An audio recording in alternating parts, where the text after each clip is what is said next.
कि बलूचिस्तान के इलाके बोनाल टनल में जाफर एक्सप्रेस पर दहशतगर्द हमले के बाद सिक्योरिटी फोर्सेस का ऑपरेशन जारी है।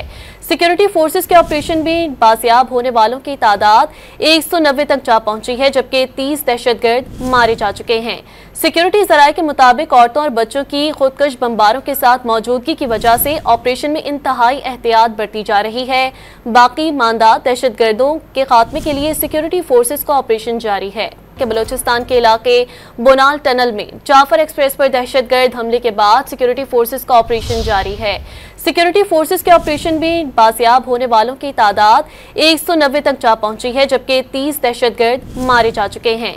सिक्योरिटी जराये के मुताबिक औरतों और बच्चों की खुदकश बमबारों के साथ मौजूदगी की वजह से ऑपरेशन में इंतहाई एहतियात बरती जा रही है।